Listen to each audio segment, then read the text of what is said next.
Babysitting has always been a job that brings a lot of anxiety. It's the basis for both the film When a Stranger Calls and Halloween. But this time, the babysitter is far more dangerous than anyone that could be lurking in the shadows or making a call from inside the house.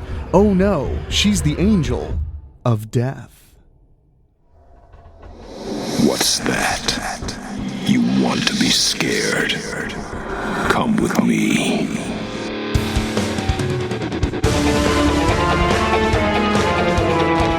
You will experience tales of horror, ghosts, and death. It is not recommended for the weak at heart. Listen in the dark. It's more fun that way. This is Weekly Spooky.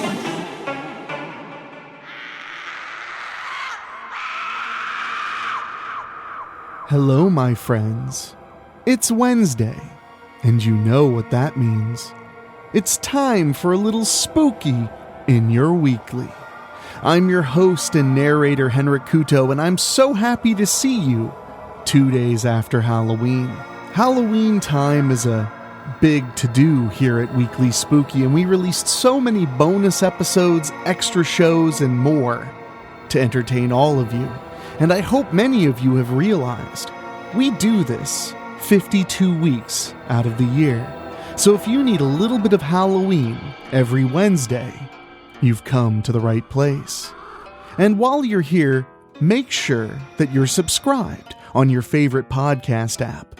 And while you're there, why not leave us a 5-star rating on Spotify, Apple Podcasts, or any other podcast service you use? It makes a big difference, it costs you nothing, and it helps others see that this show might be right up their alley.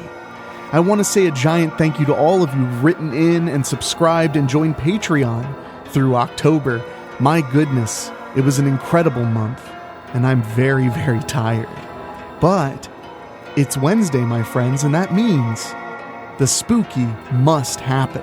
And I've got a good one for you tonight.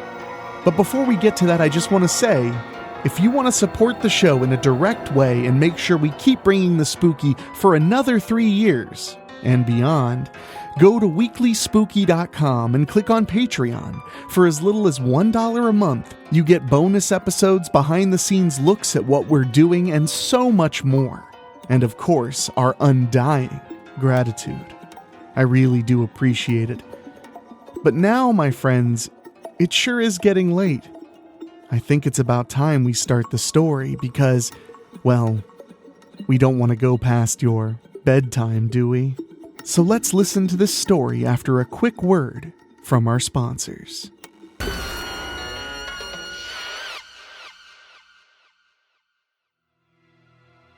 Angel in Babysitting by Rob Fields.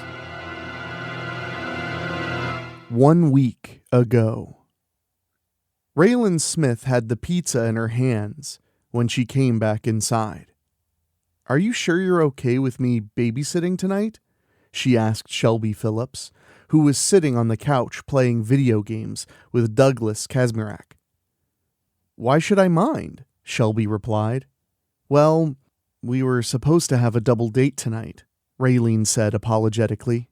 "Hey, we both make good money babysitting," Shelby reminded her. "Besides, it's not like we're going to a concert or anything." Raylene laughed a little. "Good point. Anyway, thanks for coming by and keeping me company tonight." Then Douglas spoke up. "What, am I too much for you, Raylene? You know what Uncle Jeffrey would say if he knew you and your friend were over here?" Raylene looked at the 10-year-old boy. "I thought you liked playing video games with Shelby." Douglas pointed at Raylene. "But you're supposed to be here with me, by yourself." Raylene sighed. "Come on, Douglas. I even ordered your favorite pizza.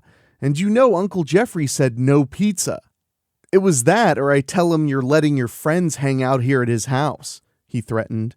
Shelby turned to him now. "I can leave, Douglas."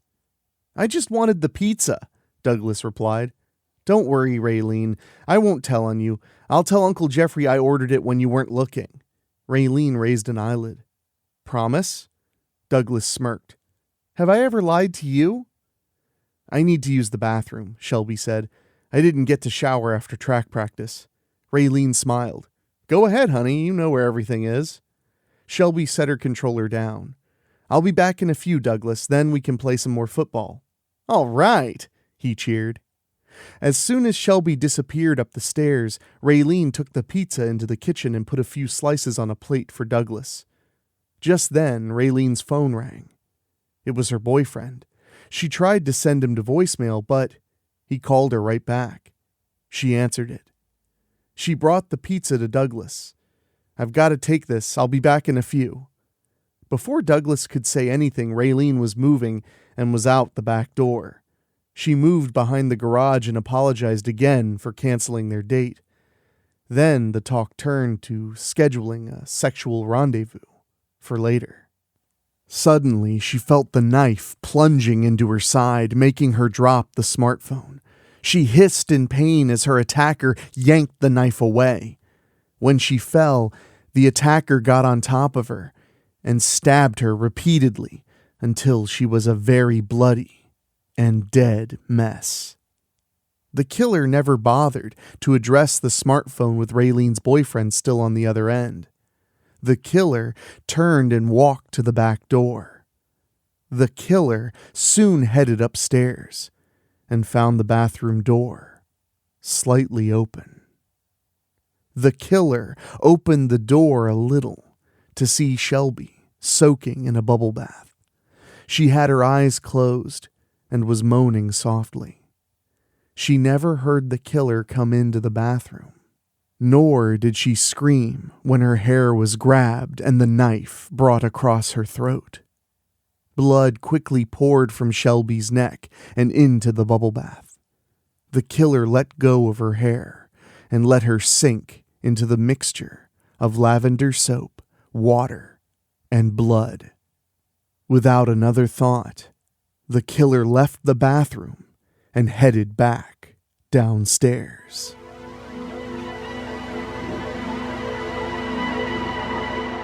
One week later. It's Saturday morning. I should be back at my dorm with my boyfriend, Drake.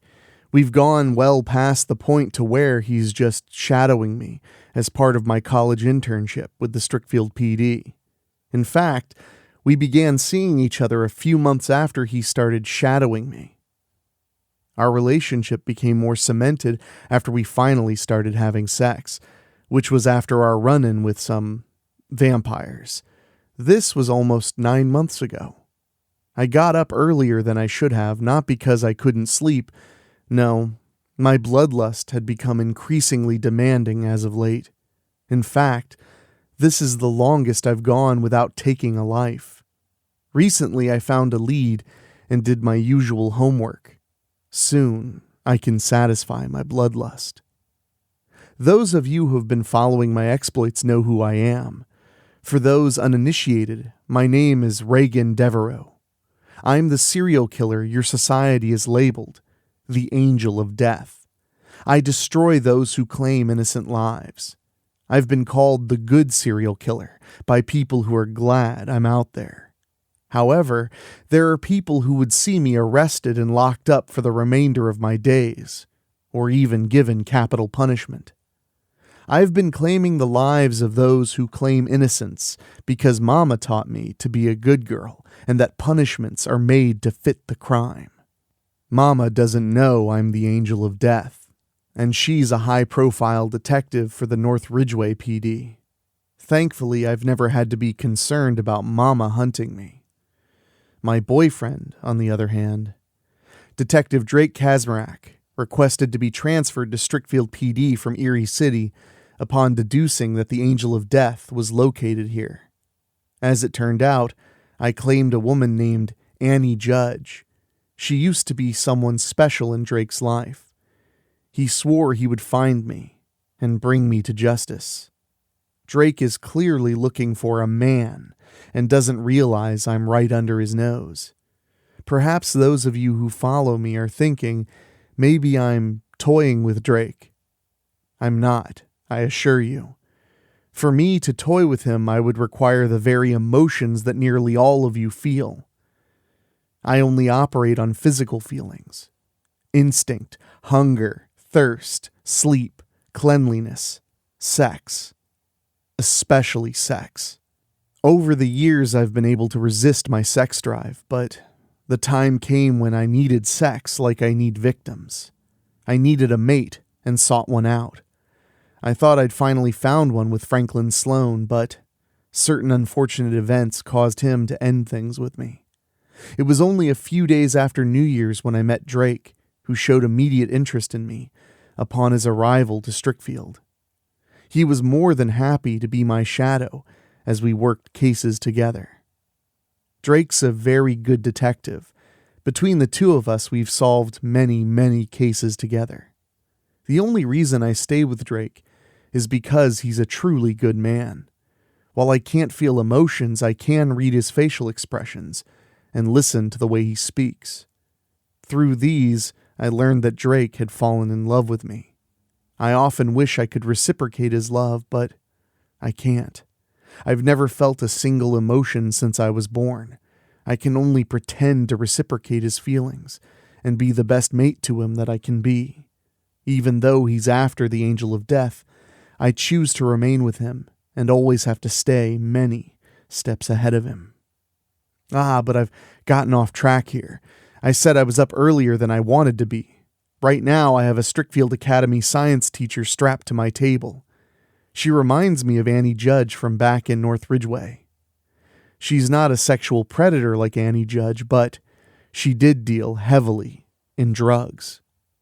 Patricia Miller had injected a girl against her wishes at Strickfield Academy with some experimental heroin. The girl had never done drugs in her life. Not only did the shot get her quite high her first time, but she became very sick and died. In doing my usual homework, I got a hold of Miller's smartphone and hacked it to find the last bit of crucial evidence that would condemn her to me. I slap Patricia Miller to wake her up. When she sees me standing above her, she screams for me to untie her. She can scream as much as she likes. We're secluded enough to where nobody will ever hear her. When I decide I've had enough of her mouth, I direct her attention to the pictures I've got taped to the walls. Lisa Marley wasn't the only high school girl that Patricia Miller killed with her drugs. I found similar evidence on other victims also. You've preyed on innocent girls who could have gone on to have long and fruitful lives, Patricia Miller, I say. I've compiled evidence for at least 5 girls you've killed. There may be more, but I don't have the time to keep compiling evidence when you continue to poison more girls with your shit. I hold up her smartphone. The police will find the rest of those victims here. Patricia looks annoyed now.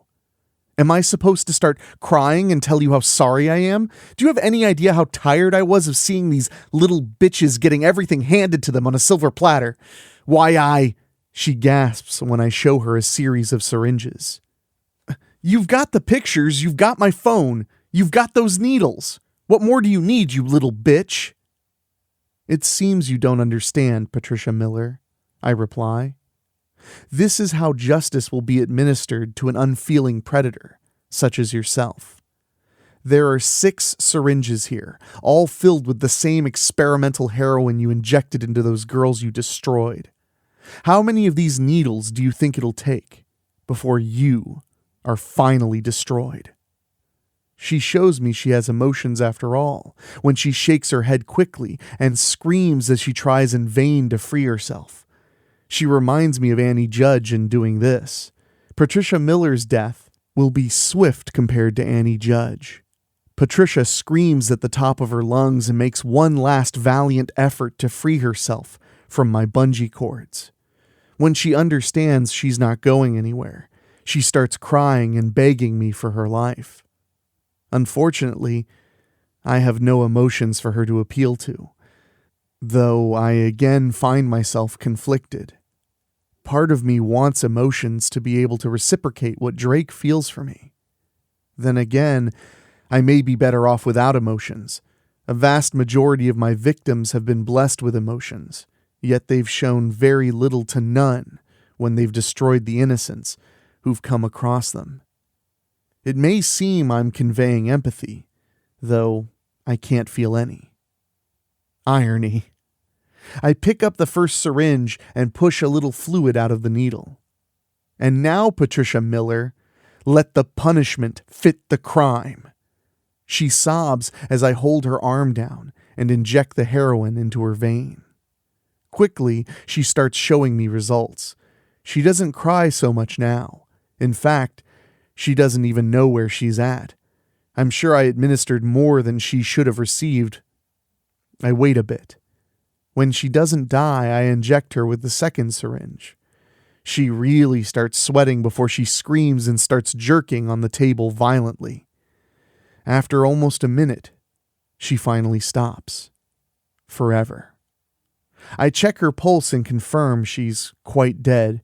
I moan softly when I feel my bloodlust has been satisfied once more. Patricia Miller is now my latest victim to be stored in my highly photographic memory, where all of my victims are. How many predators have I claimed? I've killed literally hundreds since I was 10 years old. After making sure no evidence of me is at the scene, I leave the shed where I'd taken my latest victim and head back to Strickfield University. I'll make my usual anonymous phone call to the police department later. Drake is still in bed when I return. He's just waking up when he sees me wearing jogging clothes. I wasn't wearing them when I left to take care of my bloodlust, but I changed into them and worked up a little sweat coming back from Denoyer's grill with breakfast. "You should have got me up, Rage," he says softly. "I would have gone to Denoyer's with you." I fake a smile before I put the bag of food on my desk and get on the bed. I pretend to show love for my mate as I let him lay me on my back and kiss me. And then, what he feels for me in emotion, I now feel in the physical as I let him undress me. I show Drake my acting skills once again. "Honey, no, I'm all sweaty and gross." He kisses me again and brings me under the covers with him. I submit to him, and we give each other what we need.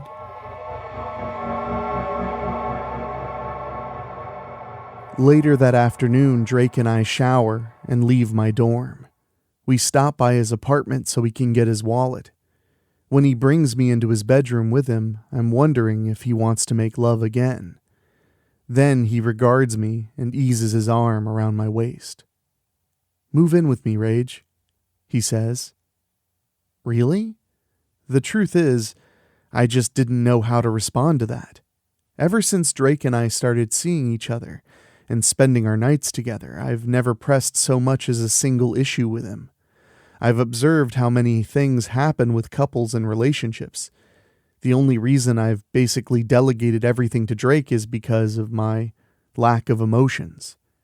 Drake is my mate now, and I know I need to be an understanding girlfriend. That means I do not press any issues with him. I decided that whenever he's ready to institute the next phase in our relationship, he'll tell me. He gazes into my eyes. "Rage, I've loved you since the first day I was assigned to be your shadow. We've been seeing each other for over a year.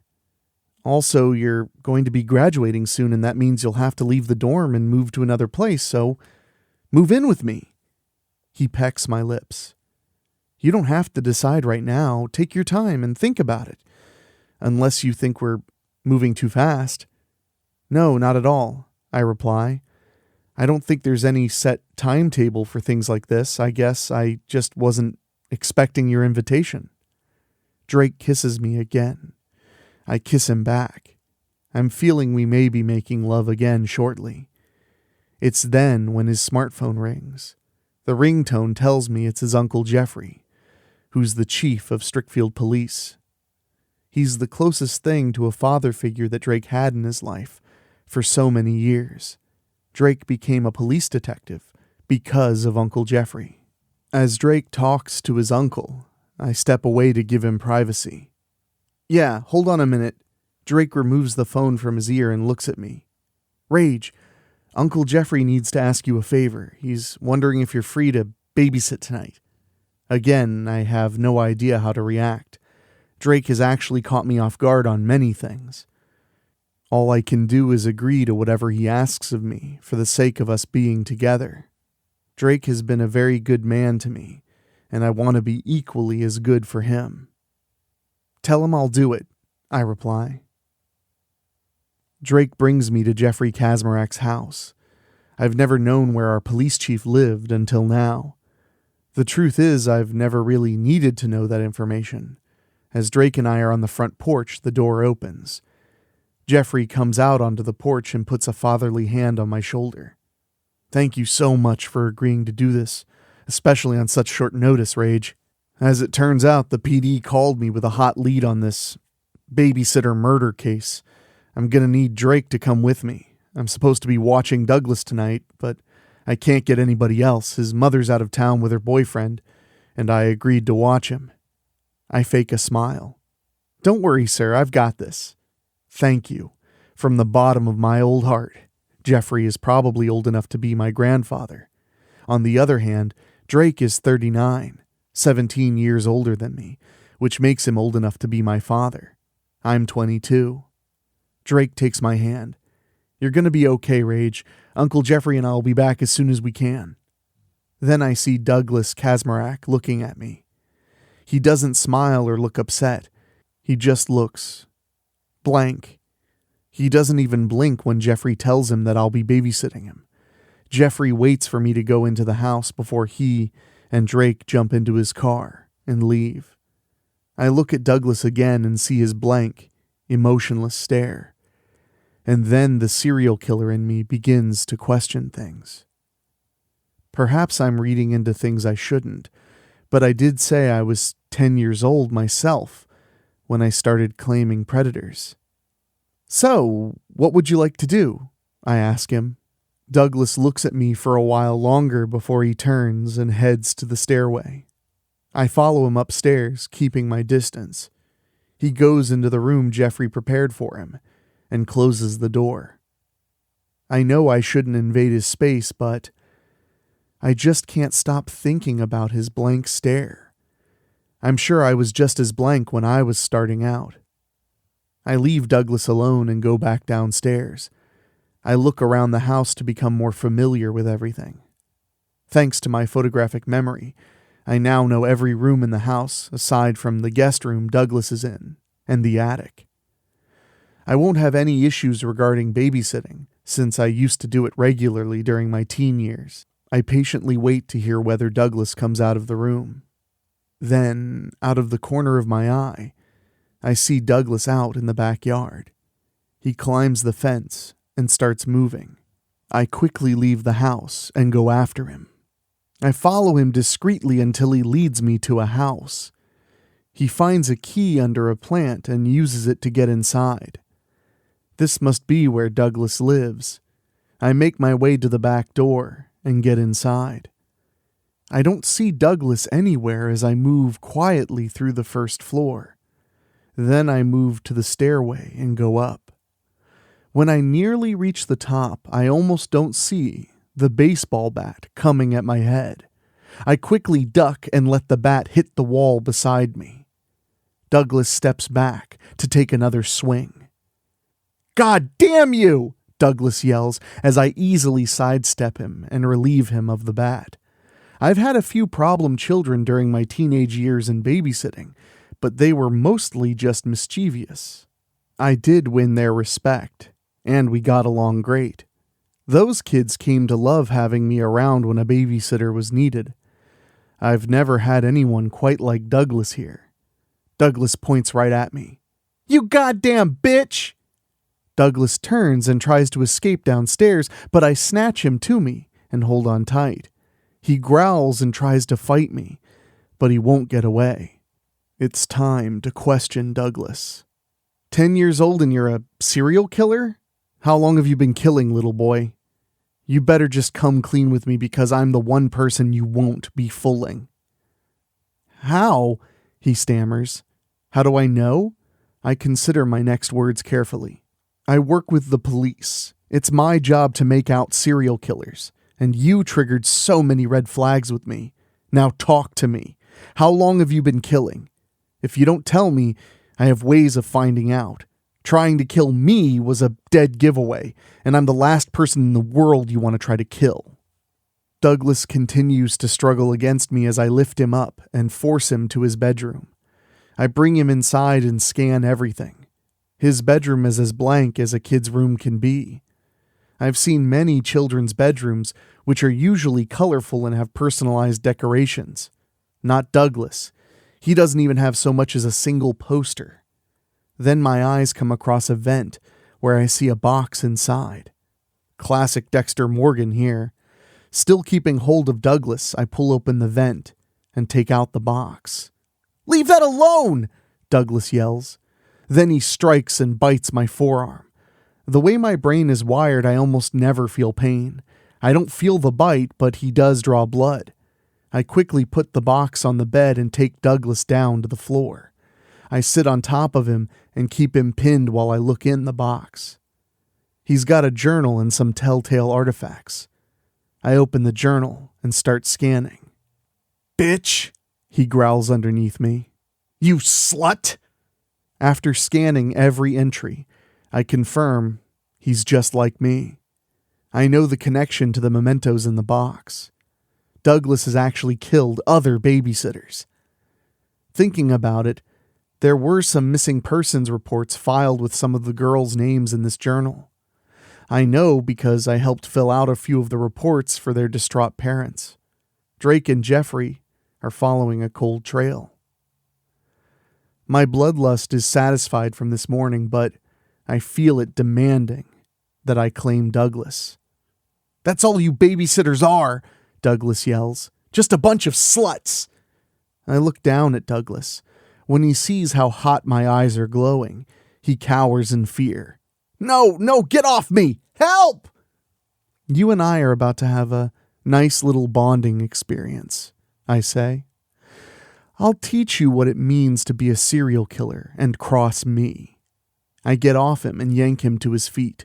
Knowing how dangerous he is, I lock him in a sleeper hold I learned watching UFC. When he's sound asleep, I lift him into my arms and take him with me. Douglas shows me he's awake when he starts moving. What the? He struggles and finds he's quite bound. Even my patented bungee cord technique works on children. I decide to remove his blindfold. "You!" Douglas yells. "I'll kill you!" He cries out in fear when he sees my glowing eyes again. "Oh shit! Help! Help! You're evil!" says the kid who's murdered 11 babysitters in 2 years. I contradict. "Why would you even do that? Did they abuse you or something?" I know he wasn't abused, based on his journal entries. I just want to hear what he has to say. "All those sluts were too stupid to abuse me," Douglas declares. "I killed them because I could. Not all of them were babysitters. Many of them were babysitting near me, and I went and killed them. I even killed a few of my own babysitters. It was so easy to kill Raylene Smith when she was on her phone with her boyfriend behind the garage, and then there was Shelby Phillips. She never expected me to just come into the bathroom and slice her throat while she was taking a bath in Uncle Jeffrey's tub. You can't possibly understand how good it feels to kill those girls." "I understand more than you think." I disagree. "I read your journal, which is quite detailed. In fact, I found where you buried all your victims. For a 10-year-old boy, you sure are gifted. Who would ever suspect a little boy?" Then Douglas sees the photos I've got taped to the walls. "What the?" "Hacking both your computer and your phone wasn't hard, Douglas," I say. "It didn't take me long to print these pictures." Douglas looks at the pictures. Then he starts laughing. "You just wait until I get loose. I'll kill you and make you look even worse than the others. You think you're so smart just because you're a stupid girl? Watch your words, little boy. I can't be smart and stupid at the same time." I fake a smile and raise my finger. Now, I said we were going to have a bonding experience. You see, there's one thing serial killers like you always forget. You are not the only ones who are hunters. You can also be prey. Much like right now, Douglas Kazmarek. In fact, there are certain people you would do well to never get the attention of. Oh, you got the attention of the police, but they don't always think outside the box. It doesn't make them stupid, it just means they need to think outside their comfort zones. I pick up the knife from my instrument table. Most importantly, you would do well never to get the attention of the one person who would kill you for preying on innocence. When Douglas sees my eyes burn hot one more time, he cries out in fright. "Oh shit!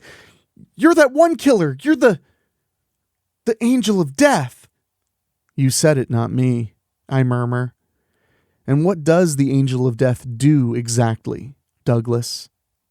"Oh fuck, you're gonna kill me!" he shrieks. But you're a fucking girl!" "I'm 22, so that makes me a woman.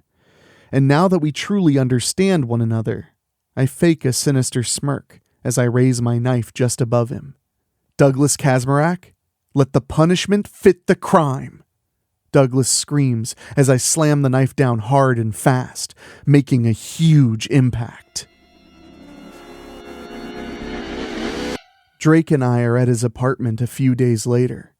Every now and then he keeps shaking his head slowly. I just can't believe Douglas could... "How, Rage?" I shrug. "Serial killers can be anybody, Drake. Even children. You told me that yourself when you first started mentoring me. I know it's hard to fathom, but it's a fact. What's going to happen to Douglas?" Drake looks at me. He's already locked up at Strickfield PD after they got him cleaned up. He's headed off to a special psychiatric facility in Erie City tomorrow morning. As you understand now, I did not hurt Douglas in any way. By all rights, I should have claimed him. My bloodlust would have been most appreciative. Like innocence, children's are another line I refuse to cross as an adult, even if they are serial killers themselves. Let's just say Douglas soiled himself pretty good and cried like a blubbering baby. Then Drake gets upset. "Did you see that shit in Uncle Jeffrey's basement? That fucking angel of death was actually in his house. That's his handiwork. The pictures and the other evidence he left on Douglas." He shakes his head. "I don't understand. Why didn't he kill him?" I shrug. I'm sure the angel of death had reasons. Drake's been staring at me intently while trying to come to terms with his little cousin being a serial killer. We've been sitting on the couch together all this time. Then Drake moves to me and pulls me into his arms. We share a passionate kiss. When we stop, he looks deep into my eyes. "I can't stop thinking about what might have happened," he tells me. "When I saw the bodies of those girls being dug up. Rage, I kept thinking, what if Douglas would have killed you?" "He didn't," I reply. "I'm right here in front of you. You're talking to me. You just kissed me." Drake really takes a long look into my eyes now. "Rage, I love you. You're a good woman, and I just can't see a world without you in it." Then he kisses me again, a much longer one this time. When we stop, he looks into my face again. "Marry me, Reagan Devereaux." Once more, Drake has me at a disadvantage with my complete lack of emotions. He's just initiated yet another step in our relationship. "Yes, Drake," I reply. "Yes, I'll move in with you, and I'll marry you, if that's really what you want." "More than anything," he assures me. He gets off me and lifts me into his arms. From there, he carries me to his bed. I've chosen to give myself to a man who both knowingly loves and unknowingly hates me at the same time. I'm at great risk in being with him, but he's a good man and I want to be his perfect mate. But I'll never truly be perfect. Not as long as I'm broken and defective. There are lines I will never cross as a serial killer, but now I know I will do whatever I must to protect you, Drake Kazmarek. I can't love you, and maybe I never will, but I've committed myself to you, body and soul. Perhaps this is as close to love as I'll ever be able to achieve, especially when all I feel is constant numbness. I know the day will come, Drake, when you'll wish to destroy me, regardless of how you feel for me. I will die to protect you. This is my promise to you, now and forever.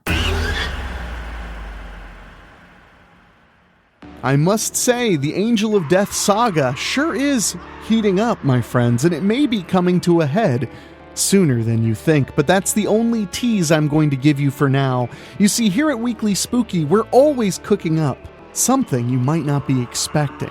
And of course, we're preparing 4 very special holiday horror episodes just for you all to enjoy, because that's right, in December, we'll be delivering the holiday-themed terrors.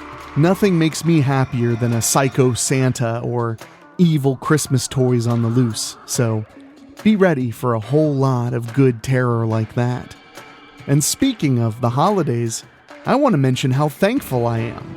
Thankful for this show, and thankful for you, and of course thankful for our Patreon backers who help us bring this show every week to you. We've been doing it for over 3 years now. And I want to say an extra special thank you to our Patreon podcast boosters. These are folks who give just a little bit more money to hear their names on the show. And they are Kelly Oram, Julia Kirsch, Christopher Sullivan, Brent McCullough, Gino Lyons, Steve King, Karen Wiemet, Jack Kerr, Jeff and George Hilton, Craig Cohen, and Kevin Fry. If you want to join them in keeping the show going, go to weeklyspooky.com and click on Patreon. We have 91 backers, and I would love to see us hit 100 by the end of the year. So, what do you say? Will you join us in the terror and help us keep it going and going and going?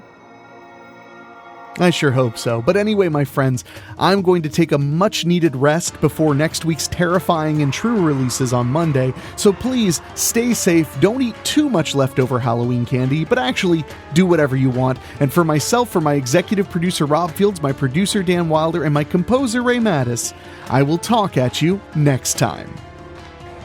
Thank you for listening. Make sure to find your way back next week. But for now, you are safe. Trust me.